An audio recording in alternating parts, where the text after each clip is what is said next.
But I just want to say to you, leave the past behind you, and you are creating right now. Do you know what the problem with most people? They don't know what they want. They really don't know what they want. And it's rather sad because you can have anything you want. And the answer was, it wasn't the cells, it was the environment, the culture medium.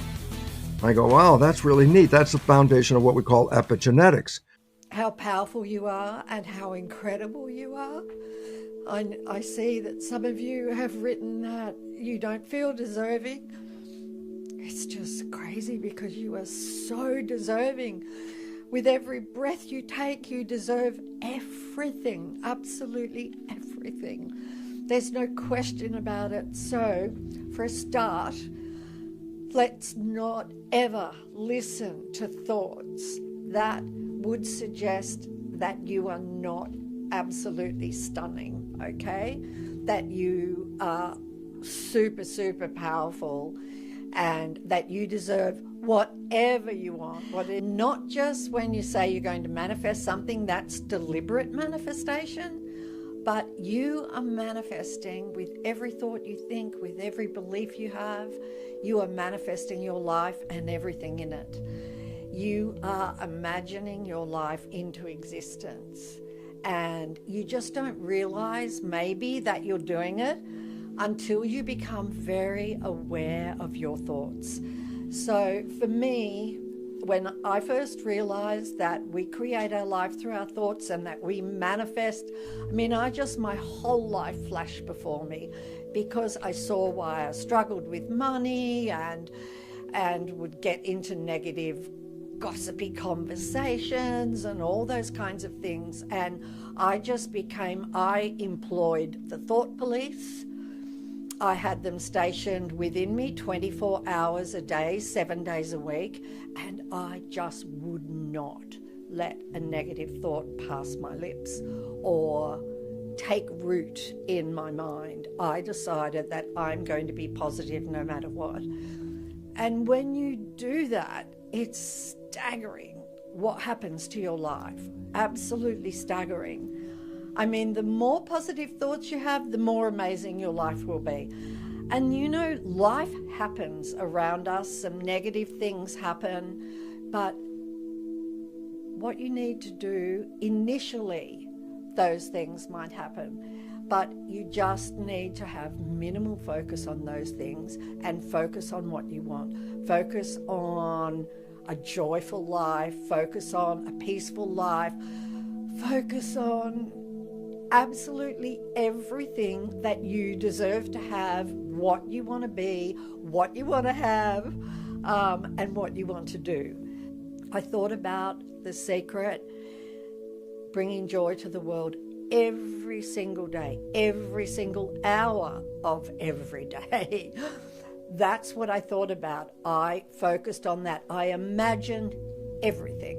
I imagined letters pouring in. I imagined the secret helping people, people manifesting, people being able to improve their health, marriages being saved. I imagined all of that. And then I imagined the book as number one bestseller. I imagined the secret sweeping the world.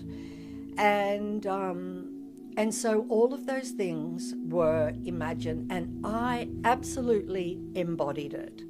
I just became that dream. Every single day I became that dream. And so that's what I did for something big. And some of you have asked, do I just do it once? Do I focus every day? That is what I did for The Secret.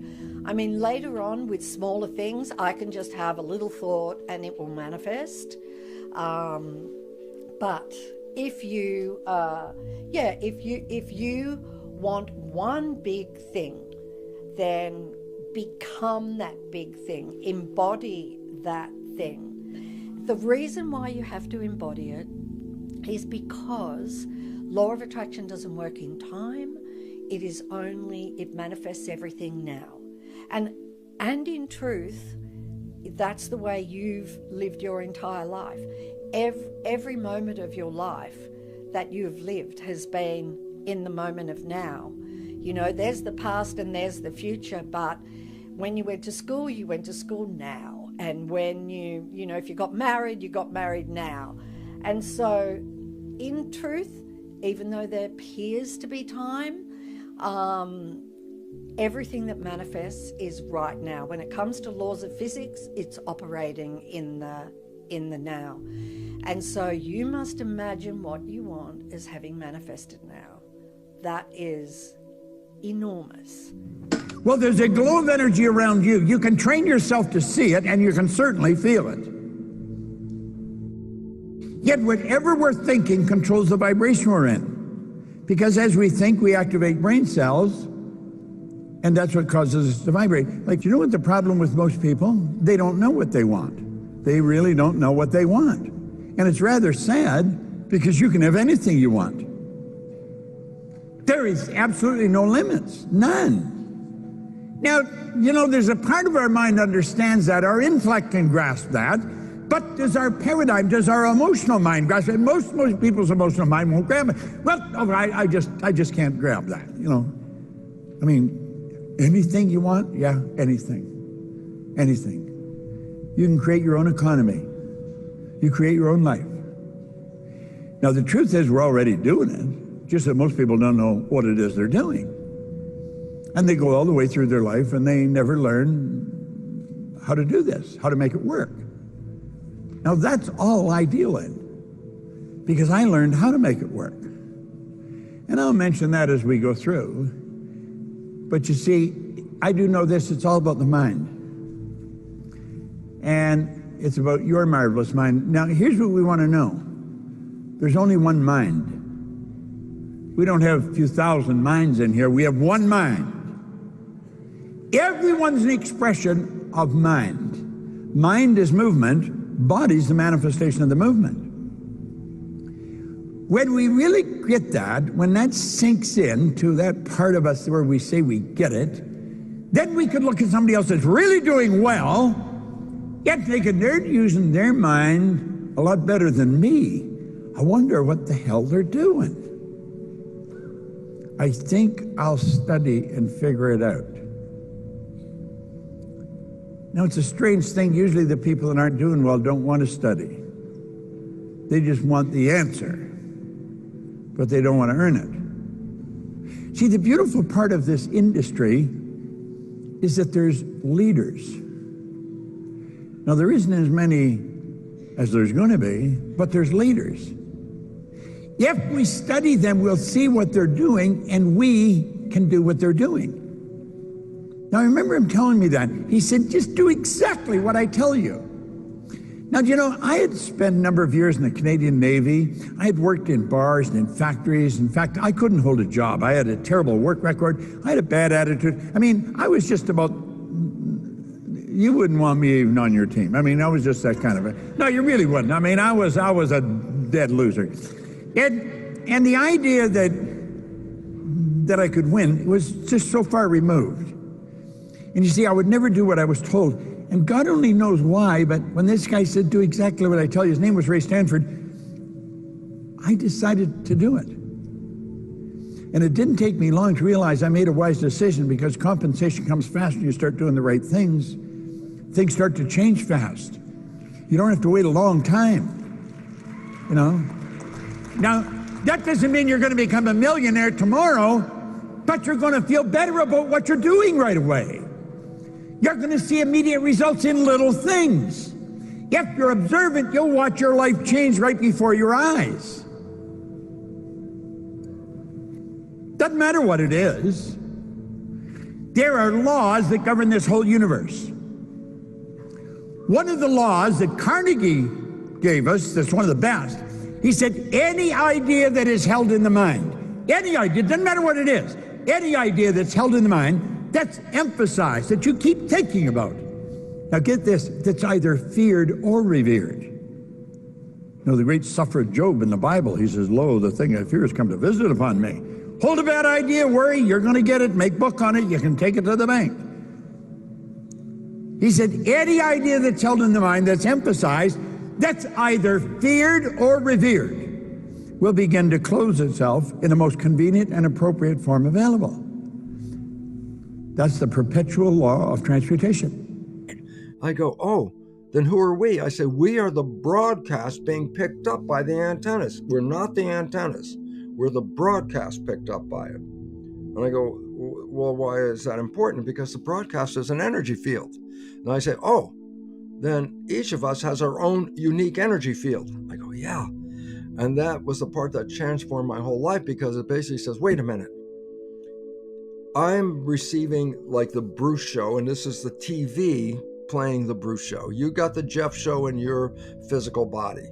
And I go, when we were watching a TV and TV breaks, we say TV's dead. I go, yeah, TV's dead. It's not working anymore. My question, which I realized at some point, was, did the broadcast die when the TV died? I go, no, it didn't. The broadcast is always here. You get another TV, plug it in, tune it in, you're back online again. I said, oh my God, I'm not this body. I am the broadcast being picked up by this television set that you see right here. And then the thing that hit me was the TV analogy. Well, the TV's dead, but I'm still here. I go, oh my God, we can't die. We were never even in here. And that was the wake-up call that said the fear, which is human specific, is the fear of mortality. There's no other organism that knows it's going to die. And I say that fear is what then we gave up our power to have somebody assuage that fear. It's like, oh, it's not so bad or whatever. You know, we bought what? Religion. Why did we buy religion? Well, I'm going to tell you about what happens after you die, the big mystery. And I say, oh, then all of a sudden, guess what? They made the program for my life. I go, who the hell are you to make a program for my life? Well, I bought it because I was in fear, and fear means I have no power. And when I have no power, I'm going to seek someone who says they have the power, and then I'm going to accommodate what they do. And so people join into religion because they have the fear of the afterlife. As a science guy, I was like, wait, there's a spirit, a field, and a body. I say, why have both? Why not just be the spirit? I always joke, I say, that's when I found out I had Jewish comedian cells. I said, what do you mean? I said, I asked a question, why have a body and a spirit? Why not just be a spirit? And my 50 trillion comic cells answered with a question. I asked why I have both. The answer came, Bruce, if you're just a spirit, what does chocolate taste like? That is the most profound thing. If I told you, you're going to have to think about that maybe for some period here, but I'm going to tell you it's the most profound thing that ever came into my head at that moment, because I said, basically, oh my God, the body provides us with sensations, pain, love, joy, happiness, anger, whatever.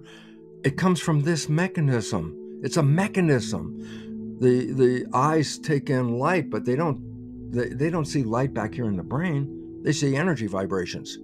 Sound comes in my ears. I don't hear the sound, I hear the vibrations. Taste, that's a vibration. It's a chemical vibration. And all of a sudden, oh my God, this is a transducer. It takes life experiences in a body that gives us vision and smell and taste and touch and pain and love and joy. And I say, and this is sent back to our source. So we came here to have life experiences. And I go, at that moment of awakening, I said, oh crap. Here's a major difference between men and women. Men are not allowed to have these sensory experiences. And I'll give you a reason, but women are. So women are sensitive. And that's a way of life for them. They're sensitive. And then they go, but men are so insensitive. I go, that was a program. We were programmed to be insensitive for a very simple reason. You cannot be a soldier if you're sensitive. And that was a wake-up call. I said, well, damn it, go out and taste it and touch it and feel it and smell it and do whatever you want. And if it's really good, do it again. And if it didn't work out so good, then don't do that one again. You came here to have these experiences. Why would you want to waste your life having all the negative fear, anxiety, all those problems? It was a choice. It was consciousness. But we didn't know that because we were programmed to be victim. And a victim has no power. And as long as you believe you're a victim, then you manifest victim. Because we came here to manifest heaven on earth, like falling in love. And I go, then what about all this war and pestilence and plague and all these things? I go, oh, that's a manifestation. And we're manifesting it. You can live in this world without even being involved with all those things. You just have to change who you are and what you want, conscious mind, versus programs, subconscious mind. And when you understand this, you become empowered. And I say, empowered to do what? I say, create heaven on earth.